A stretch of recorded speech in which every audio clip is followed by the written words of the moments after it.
नमस्कार।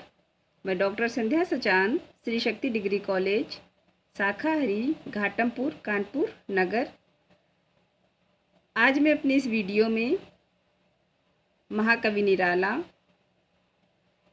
की सरोज स्मृति जो एक लंबी कविता है उसका व्याख्या भाग लेकर के उपस्थित हूँ। सरोज स्मृति को हिंदी का सर्वश्रेष्ठ शोक गीत भी माना गया है। आइए देखते हैं।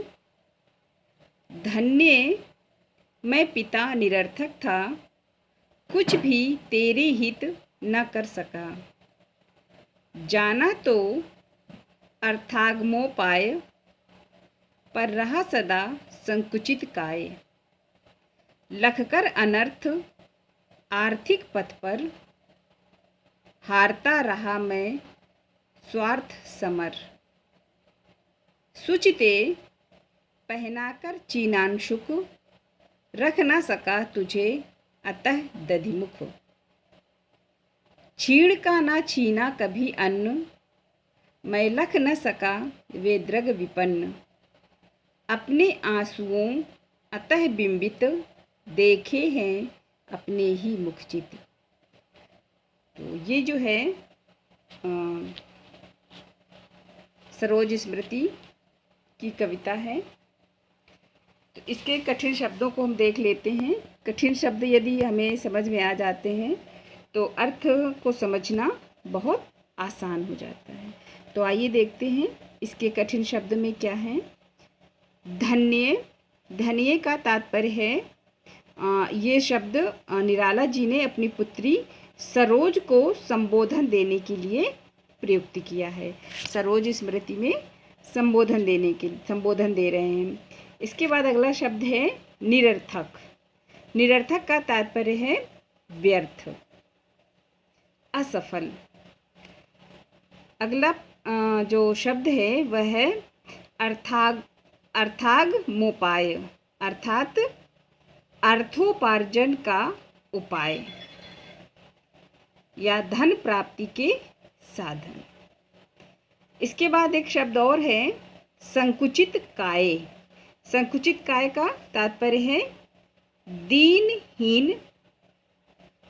संकुचित काय का तात्पर्य है दीनहीन। इसके बाद एक शब्द और आता है यहाँ पर स्वार्थ समर। स्वार्थ समर का जो अर्थ है वह है अपने हित का युद्ध। अगला जो प्रश्न है उसका क्या है। सुचिते। सुचिते का तात्पर्य है पुण्यात्मा पुत्री। यहाँ पर निराला ने सरोज को सुचिते कह करके संबोधित किया है। फिर है चीनांशुक। चीनांशुक का तात्पर्य है रेशमी वस्त्र। एक और शब्द है दधिमुख। दधिमुख का तात्पर्य है उज्जवल या सुंदर। छीण। छीण का तात्पर्य है दुर्बल। दृग विपन्न अर्थात दुखी नेत्र। इसका जो संदर्भ है उसको आइए देखते हैं। संदर्भ और प्रसंग एक साथ इसमें देख लेते हैं कि प्रस्तुत पंक्तियाँ महाकवि निराला रचित सरोज स्मृति नामक कविता से अवतरित है। यह निराला जी की बहुचर्चित एवं बहुप्रशंसित शोक गीत है।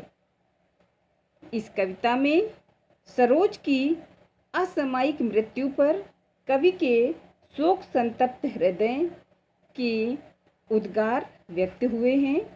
इस शोक प्रसंग में कवि ने या महाकवि निराला ने अपने जीवन के अनेक रिक्त प्रसंगों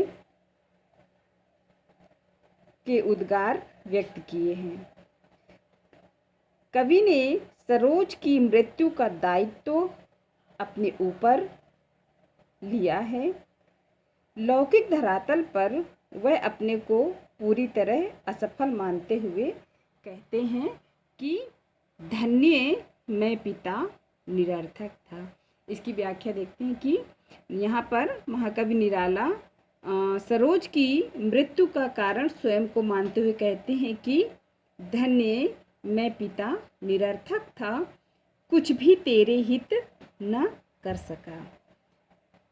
निराला अपनी मृत पुत्री सरोज की स्मृति में अपनी हृदय की वेदना को व्यक्त करते हुए कहते हैं कि हे पुत्री, हे धन्यभाग पुत्री, मैं तुम्हारा पिता तो था, किंतु कैसा पिता था?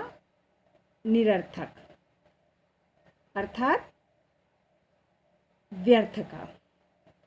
मैं व्यर्थ ही तुम्हारा पिता था, या मैं तुम्हारा पिता कहलाने के लायक नहीं था। क्यों नहीं था? कुछ भी तेरे हित न कर सका। मैं इसलिए एक सफल पिता, एक अच्छा पिता नहीं बन सका, क्योंकि मैं तुम्हारे अच्छे भविष्य के लिए कुछ भी तुम्हारे हित के लिए नहीं कर पाया। जाना तो अर्थागम पाए, पर रहा संकुचित काय। आगे निराला जी कहते हैं कि मैं कोई भी साधन तुम्हारे लिए नहीं जुटा सका, असफल रहा। मैं धनोपार्जन के तरीके तो जानता था। क्या? मैं तो धनोपार्जन के तरीके जानता था, अर्थात मैं धन किस प्रकार से कमाऊं यह तो मैं जानता था, किंतु मैं जीवन पर्यंत दीनहीन बना रहा। फिर भी मैं धन नहीं कमा पाया। इसका कारण क्या था? आगे वे कहते हैं कि मैं ऐसा क्यों नहीं कर सका? लख कर अनर्थ आर्थिक पथ पर हारता रहा मैं स्वार्थ समर।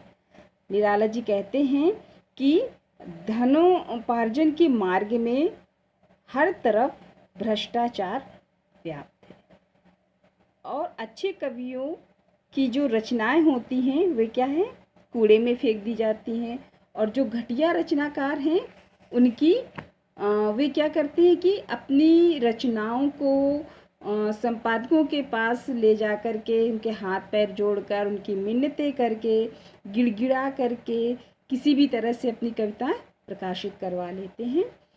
और मैं ऐसा कोई समझौता नहीं कर सका, अर्थात मैं ये सब कुछ जब देखता था तो मैं ये सब बाकी लोगों की तरह मैं करने में असफल रहा। मैं अपने जो मेरा स्वाभिमान था, मैं अपने उस स्वाभिमान से पार नहीं पा सका।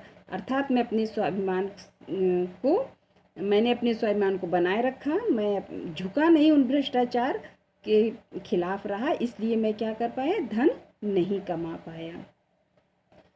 हारता रहा मैं स्वार्थ समर। और इस प्रकार से मैं जो स्वार्थ के वशीभूत होकर मैं कभी समझौता नहीं कर पाया। सुचते पहनाकर चीनांशुक रख न सका तुझे अतः दधिमुख। और इन सब चीज़ों के कारण क्या हुआ कि मैं तुम्हें अपनी गरीबी के कारण न तो कभी अच्छे रेशमी वस्त्र पहना सका, और न ही तुम्हें साफ सुथरे अच्छे घर में रख सका। आगे निराला जी कहते हैं कि छीड़ का ना छीना कभी अन्न, मैं लख ना सका वे दृग विपन्न। निराला जी कहते हैं कि मैं स्वार्थी लोगों की तरह कभी छीना झपटी नहीं कर सका। मैंने कभी किसी कमज़ोर के साथ छीना झपटी भी नहीं कर पाया, और मैं लख ना सका वे दृग विपन्न। वे कहते हैं कि मैं जीवन भर दूसरों के आंसू पोंछता रहा, अर्थात जब भी मैं दूसरों को रोता हुआ देखता तो मेरी आंखें भर आती। अपने आंसुओं अतः बिंबित देखे हैं अपने ही मुखचित। वे कहते हैं कि मैंने कभी अपने शरीर की चिंता नहीं की, मैंने अपनी चिंता नहीं की। मैं हमेशा दूसरों के पेट को टटोलता रहा, मैं दूसरों की भूख को देखता रहा, दूसरे के आंसुओं को देखता रहा, उनके हृदय की बात को समझने की कोशिश करता रहा।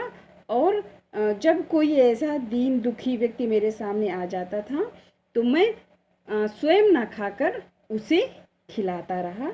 और इस तरह से मैं दूसरों की मदद करता रहा, मैं कभी तुम्हारे लिए कुछ भी नहीं कर पाया, इसलिए धन्य मैं तुम्हारा पिता निरर्थक था। धन्यवाद।